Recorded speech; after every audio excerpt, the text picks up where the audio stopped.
Welcome to the Great Man Within podcast. Every episode designed to help you discover and live the great man within you. What's up, fellas? Dominic rolling solo here today, and this is an episode that I've been looking forward to recording for quite some time. Debunking sex myths about men.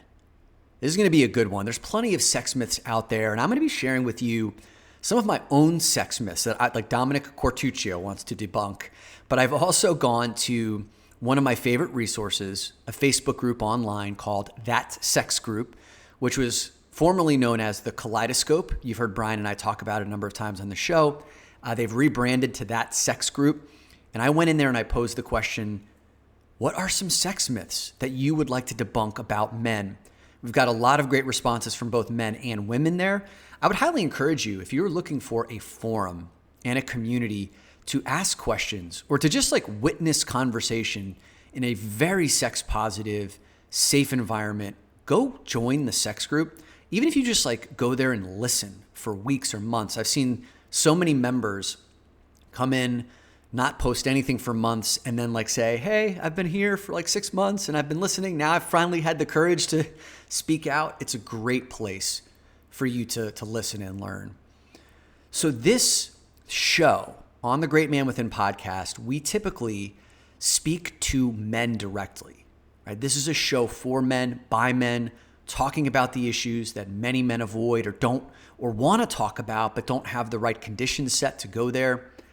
And so this is going to be another episode where I'm speaking specifically towards men, but also we have so many incredible women listeners. And it turns out that like, I feel our show is growing because it's the women who are promoting this message to the men in their lives. And fellas, I'm going to lay down a challenge right now. I will know that this show has succeeded when it's men becoming the number one source for turning other men on to inner work versus women continuing to kick our asses and being the number one source for men to turn to inner work. So I'm laying down that challenge. But this is a great episode for our women listeners as well. And if you are in partnership of any kind, or if you got a relationship of intimacy, this would be a great time to grab your partner or multiple partners, if you're into that kind of thing too, and listen in because we got something for everyone here. All right, so let's debunk some sex myths. This is one that I am offering up. And this is Dominic Cortuccio's own personal sex myth that he'd like to debunk. Sexual mishaps ruin the moment. Okay? So many men, myself included, believed, well, let's put it this way. For most of my life, I believed that sexual performance was what made for good sex. It's what made me a man. So sexual performance standards, get hard, stay hard. I'm into heterosexual relationships. I'm into women. So put her in a million different positions, make her orgasm a million different times, have these huge orgasms, and then get going again. Just be like an Adonis, right? And those were all of the metrics and mechanisms that I quantified for having good sex, which meant there was no room for losing an erection, popping off too early, maybe not knowing how to satisfy her, bring her to orgasm. There was no room for any of that when sexual performance was the only barometer with which I judged the interaction. One of the more challenging but beautiful things about my last few years of sexual evolution, as I've turned into my 40s, I'm 41 years old now, I've noticed both a physiological and energetic shift in my sexual being. Physiologically speaking, I've noticed that there are some changes going on. Like I don't wake up in the morning with the same strength of morning wood that I used to. Maybe it's a little bit, sometimes I don't wake up with morning wood at all. Other times it doesn't feel like the blood is flowing quite so as much as it would be like later on in the day. I've certainly noticed that my recovery time is definitely lengthened. I mean, back in my 20s, give me 5 minutes, Now it could be a couple of hours, and I know that a lot of men can relate to that. So physiologically speaking, there have been some real shifts. And also energetically speaking, back in the day, like you could just touch me and I was wound up, boom, ready to go. As I have deepened my sexual practice, learned more about what matters to me in connection, in intimacy and sex, intimacy has taken now a priority.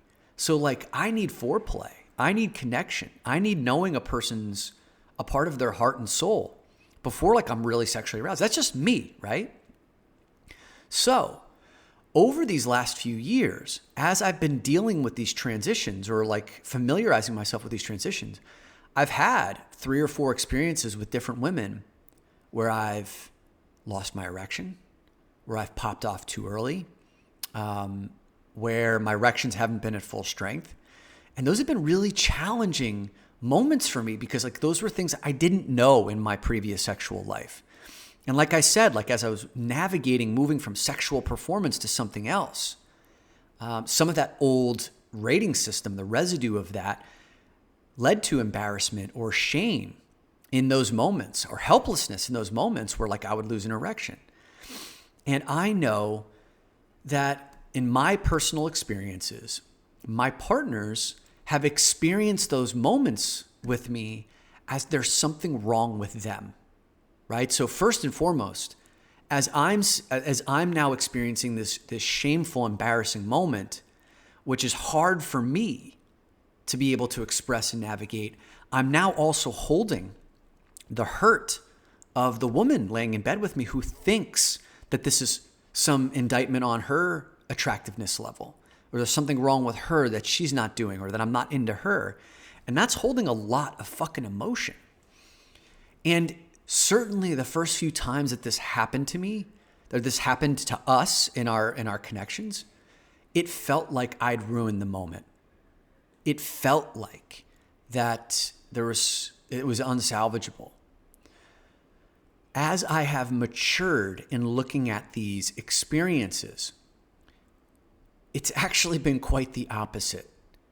When I've looked at those situations for what they are, they're beautiful teaching moments for me to understand myself at a deeper level. It's helped me to understand some of these physical changes that I've gone through, which have allowed me to actually make different decisions about how I fuel myself, nutrition-wise. That's a whole other conversation that has helped, that has shifted some of the ways that I take care of myself, which has led to having better, stronger erections over the age of 40. But I would like to spend more time talking about the energetic components of this, the intimacy components. When I have ended up in those situations, it's allowed me, or it's actually forced me to go deeper in communicating to my partner what's happening with me. Sometimes in the moment, it's not readily available. Like I've short-circuited, I'm still feeling embarrassed, I don't have my wits about me, but I've learned over the years to be able to kind of like settle and buy myself some time and say, I don't know what's going on right now. This is absolutely not at all about you. I want to be here with you. I don't know if we've rushed into this. I don't know what's going on here, but if we can spend some time, like maybe I'll be able to more effectively communicate what's happening here, but let me rest assured, like you rest assured. Let me assure you that it's not about you.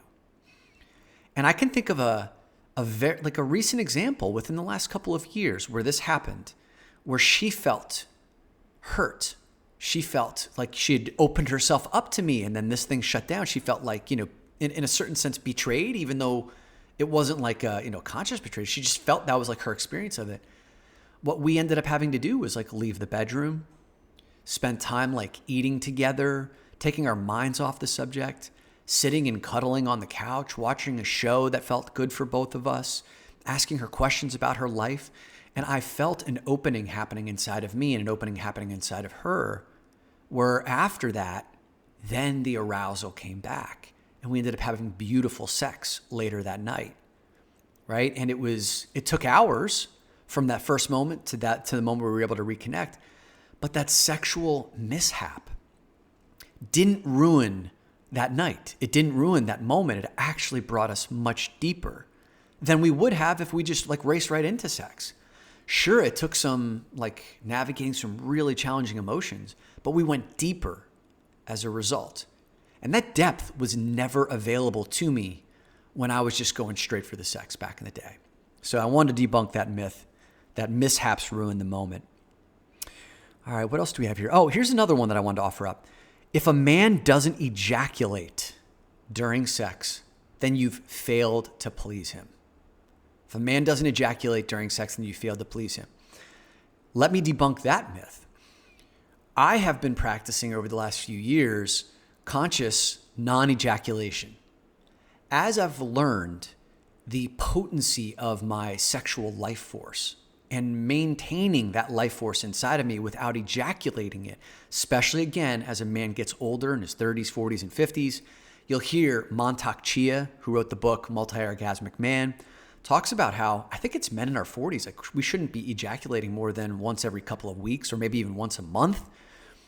That chi energy, that life force energy, your body's best energy is that orgasmic energy, that ejaculative energy. If you let that go, then your body depletes itself of some of its like best life force. So oftentimes now in like the age that I'm at, when I'm not ejaculating with my partner, it's actually because I want to continue to be intimate with her. I want to continue enjoying sex. I want to elongate that experience. And I know that with some partners who haven't experienced a man who's practiced semen retention, that it can be experienced as, oh, I didn't please him. Or it can be confusing to that person. When in actuality, it's almost like, it's not almost, it's I'm honoring you and me because I want to continue this. And as soon as, we get past the initial discomfort of it, and then she's experienced, oh, wow, like we're going for long periods of time. Like we're going many times. There's not that recovery time that's needed because he hasn't ejaculated. Or, then she gets it. But usually it may take a conversation or two before that message sinks in. Okay. One more that I will offer up that I want to debunk is that all men want porn sex and porn bodies. That all men want porn sex and porn bodies. This is simply not the case. Of course, I know that there are many men who are hooked on porn, who have pornified their lives, who feel like they can't have the sex they want that's not titillating enough for them unless it's pornified, condition themselves to wanting a porn body for themselves and wanting porn bodies in their partners. And I've seen that because, spending time in Sex Addicts Anonymous, I know a lot of guys who had those habits and built up that conditioning, who then needed to unwind it, and it's a long process. But there are plenty of men who do not identify with what's traditionally shown in porn. I'm one of them, right? Like, I actually, even when I was in my sex addiction days, I unconsciously did not know that I never really gravitated to manufactured porn. The porn I watched was always amateur porn with like real life human beings filming themselves because for me, I always wanted the real thing. When like a woman was moaning, I wanted to be, not because she was acting, but because she was like enjoying herself. That was the thing that always turned me on. And I don't want some pornified body. For me, I love a natural woman's body, right? Like, hey, however you've chosen to take care of your body. I know some women have breast implants. I've had plenty of lovers who have had breast augmentation, and that's a beautiful thing. For me, I prefer a natural body, right? And there are women who come to me like that I've had sexual relationships with who are sometimes insecure about their breasts are too small. I love them. Like I love small breasts when they're natural because I can feel that. Like for me, I love that. I don't want some woman who's screaming and moaning in a way that it's like some soundtrack that she's replicating that she heard from porn. I've been with women who have done that before, and it feels disconnected, it feels inauthentic. I want a woman who knows herself, who makes her own noises. Sometimes it can sound, it could be new, it could be novel. Sometimes it could be uncomfortable. I want a woman who's like tapped into herself. And I want her body the way that it is, taken care of. Like I don't want someone who doesn't care for her body. But for me, I don't need someone who's been injected with thousands of different things to represent an ideal that she's seen in porn. So I just want to debunk the myth that every man wants a pornified woman, who wants breast implants, who wants a pornified sex experience. Not me. And I know many men who would raise their hands and say, yep, I'm right behind him on that one. Okay, so here's some sex myths that the sex group on Facebook wants to debunk. Number one, that all men are players. There's plenty of men who are not. I can even attest to this in my men's group, like the men's group that I've been in for the past 2 years. The guys in my group are dedicated, committed men. It's just me and one other guy who are single right now, who are looking for partnership. The rest of the guys are deep in committed relationships, and they love it that way. They want it that way. I know that there are plenty of women out there who have experienced plenty of players, but I can tell you there are so many good men out there. It took me a while to find them, as I'm sure for some women out here, you're still on that journey. But the way that I found them was when I continued to do my deep inner work. The more I deepened my practice of becoming a healthy masculine man, the more of these men appeared everywhere. Another myth is that all men are always ready to go, that they want sex at all times and they don't require foreplay, right? Now, this is something that I just debunked myself, right? Like I said earlier, I like for me, I need intimacy now. And intimacy takes some time. It's not just, are you stroking my cock? It's not just, are you kissing my neck? I've noticed in recent years, I've needed to get to know a woman. I need to know her essence. I need to know how connected she is to herself. I need to know, is she lit up by her life? I need to know, is she doing things that care for her own personal development? Is she working on herself? These are actually arousing things for me that go beyond just what she's doing to me physically, or that we're engaging in physically.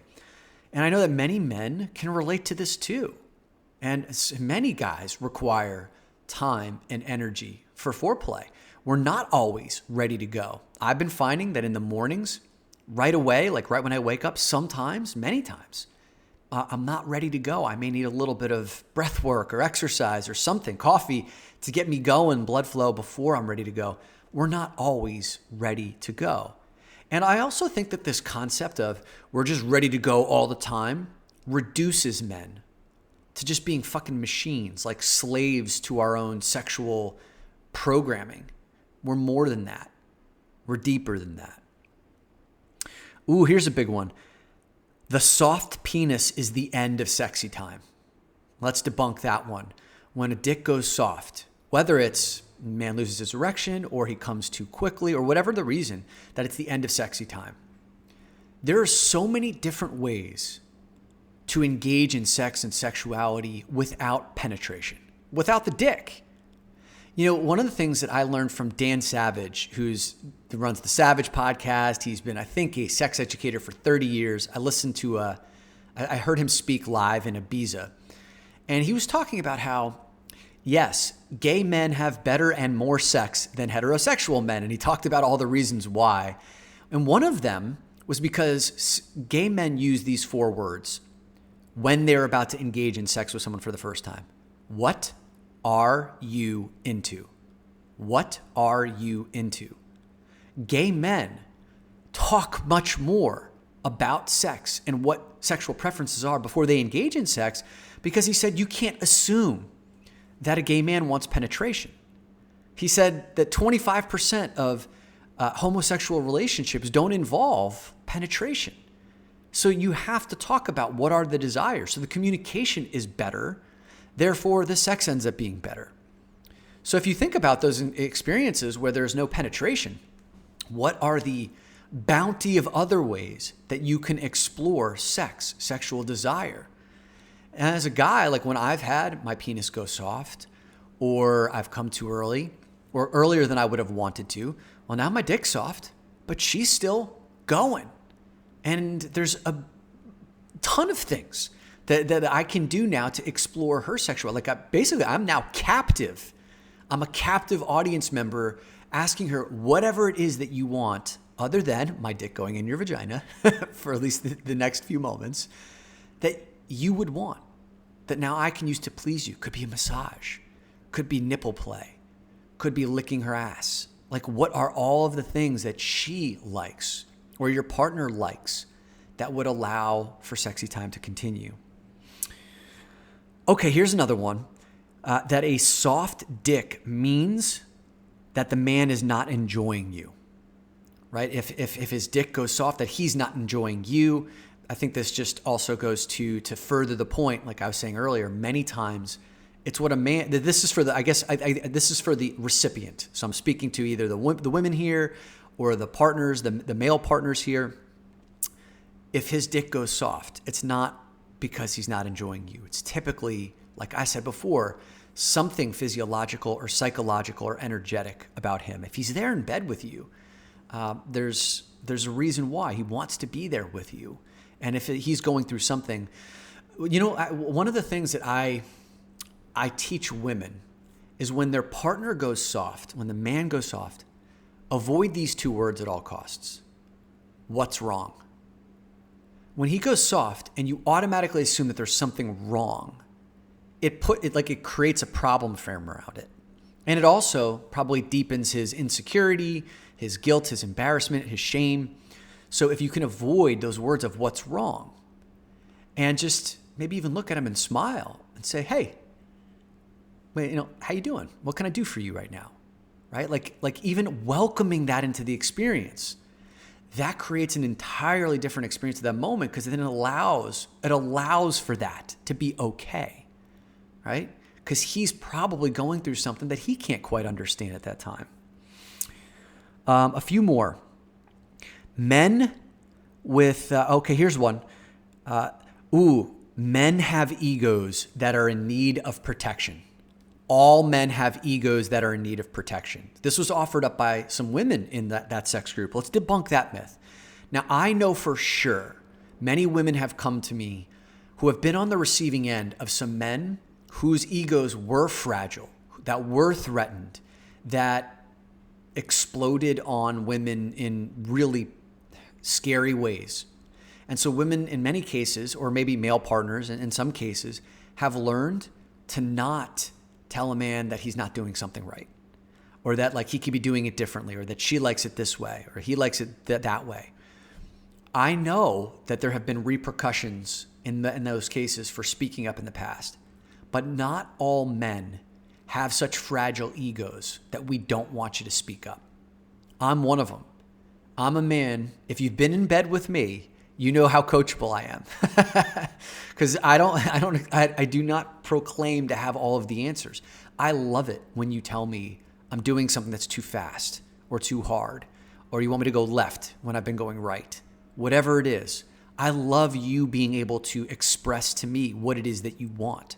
So let's just debunk the fact that all men have egos that are too fragile and in need of protection. I know that like in the past, you may have had to overcorrect because like the consequences have been too difficult.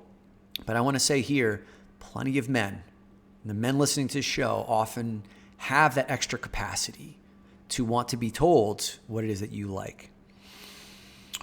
Let's see here. Older men have ED, weaker erections, or unable to recover. Like there are women in that sex group who are like, that's not been the case. Not all older men have ED or are unable to recover or have weaker erections. In many cases, those like the men that they've been with have been physically practiced, have strong erections, don't have ED. So anyway, that's one that I wanted to make sure that we put here. This was for the women. If you are a woman who initiates sex, then he will think you're a slut, right? Or that you're easy, or that there's something less desirable about you, or you're not relationship material. Not all men feel that way. There are certainly a section of unevolved men who place a judgment on a woman who makes the first move, a woman who initiates sex. There are unevolved men who believe that. Not all men believe that. I happen to be someone who's extremely turned on by a woman who can play both roles, right? Who can drop into her feminine, who can drop into her submissive, but then also step into the lead role and the dominant role, make the first move, pull me into a public bathroom and like go at it because she's ready to go, or drop to her knees and give me a blowjob when I wasn't expecting it because she just wants in that moment. That's actually a hell of a turn on. And I don't think of anything, like I have no judgment whatsoever. If anything, it just adds to the dynamism. So let me see if there's anything else here. One other, I think the final one that I'll offer up here. In that sex group, there was a man who said that we only want the skinny Victoria's Secret bodies or porn bodies. We don't. I said that earlier, right? Like I don't want the manufactured body. Not every body has to be perfect. There are plenty of us guys who love how your body looks. And we love you for the way that your body looks, right? Like your ass is big in those size 12 jeans. Like we love that thing. Or your breasts are small and they're perky. We love that. Like there are men that love you the way that you are, even when you're insecure about the way that you are. I know plenty of guys who are insecure about the size of their dick. I've had insecurities about the girth of my dick.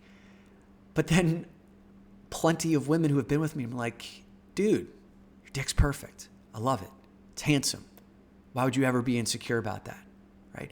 I know that plenty of guys who associate with having a smaller dick who have had their partners tell them that like they have the perfect dick, that they love it. Like we all have our own insecurities, sexually speaking. We all do. And to believe that there aren't men out there who will love you or want your body for how it is, it's a fallacy. So I want you to know, if you're a woman who's listening to this, I'm speaking specifically to the women right now, that we don't all want those Victoria's Secret skinny, rail thin, or pornified Jenna Jameson bodies. That's a dated porn reference. It shows you how much porn I watch, recent porn. I actually probably couldn't tell you who are some of the most famous porn stars in the world right now because that's like how little I watch it. Lisa Ann, who's a friend of mine, is probably the closest thing I could tell you to a relevant porn star, and she's been out of the business for a year, so what the hell do I know? So anyway, these are some sex myths that I wanted to debunk about men. What did I miss? And also, as a straight heterosexual man who's still learning how to be more inclusive and talking about sex, like I'm on the show talking about my own personal experience. I want to learn how to be more inclusive and talking about experiences outside of my own. So if there's anything I missed, if there's any way I could be more inclusive, send me an email at dominic@dominicq.com. I'm figuring that we're probably going to do another episode on debunking more sex myths about men. So send me your sex myths that you want me to be able to share to the larger audience. And hopefully this will lead to some much better sex for you in the very near future.